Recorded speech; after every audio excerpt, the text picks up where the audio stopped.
Now, start.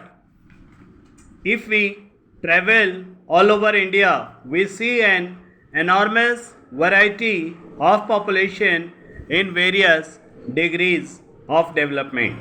We see many cultural, political, social, and economic disparities. We want to put an end to these disparities and inequalities. But remember, there is a limit to the amount of compulsion that we can exercise apart from the desirability of compulsion. We have to go by consent, not everybody's concept, but the consent of the community as a whole. Apart from this factor, so far as our country is concerned, we have followed a policy in our political field which is somewhat unique in our political struggle by and large. We have adopted peaceful methods. An example is the way we put an end to the princely order of this country. We paid for it. But remember this what we paid for it, however heavy, was very little compared with the cost of a conflict. In economic field, similarly, we want to do away with classes, but by the method of winning over people. I admit class struggle, but I do not want to aggravate it. I do not want to be obsessed with it. I want to get rid of it as far as possible without aggravating the struggle. I dislike comparing my country with others to our advantage or disadvantage because I do not want to criticize other countries. But I venture to point out that where upheavals occur, they are products of history and the violence. Defeat and civil war govern the subsequent events. Some honorable members seem to think that in order to have progress, they must destroy. They think that by increasing the conflict and bitterness, they can have a clean slate to write upon. No country has ever had a clean slate to write upon, not even after the biggest of revolution. No one should deliberately destroy something which is worthwhile in order to build something which may be in good in certain circumstances. I am prepared to compare what has been done in India in the last few years and what has been achieved in any other country. We may have achieved less. I am prepared to admit that. But we must take into account the peaceful and cooperative methods of our approach. We may say that even taking this peaceful cooperative method of approach, we might have gone faster, but I am not sure. The word democracy, I know, can mean many things, but I am talking of what is called parliamentary democracy.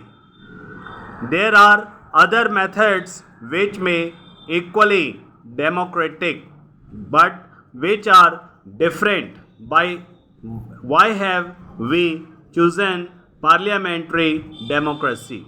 Because we think that in the long run it produces the best results. If we come to the conclusion that it does not produce the best results, well, we change it, obviously, because we want results. What are the results we are aiming at? National well-being and the happiness of the millions and millions of our people. We have at the present moment a country which is industrially not developed, although we are industrially more developed than any other country in Asia apart from Japan. I am not at the moment taking into consideration the Soviet regions of Asia. Apart from these two expectations, India is industrially better developed than any country, certainly more than China. Nevertheless, we are an underdeveloped country. Our standard of living is low. We have got to raise that. In raising that, we have got to find employment for all our people. What are our objectives?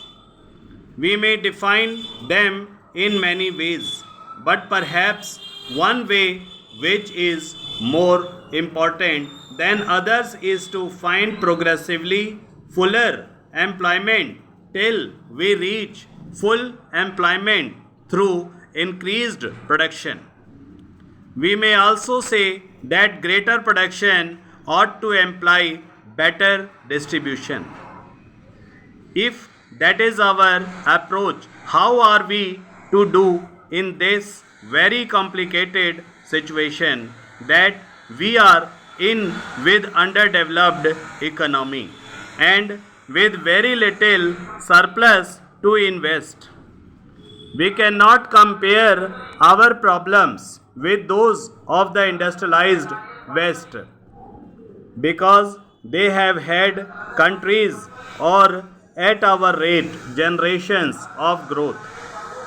We cannot compare ourselves with Soviet Russia, the only country which in sense is comparable to China, which also has a vast population unemployed, very low standards and underdeveloped of industries. Therefore, it is conceivable that as they achieve progress according to their ways, we may be able to learn something from them. But China has passed through 40 years of civil war and international war. We had unfortunately a piece of transfer of power in this country with a running machine. A running machine has its advantages and disadvantages.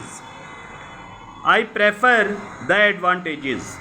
The disadvantages may be that you are tied up with certain processes which take time to change. Advantages are obvious that you do not destroy and start from scratch. We started at a high level, as I said, compared to most countries in Asia.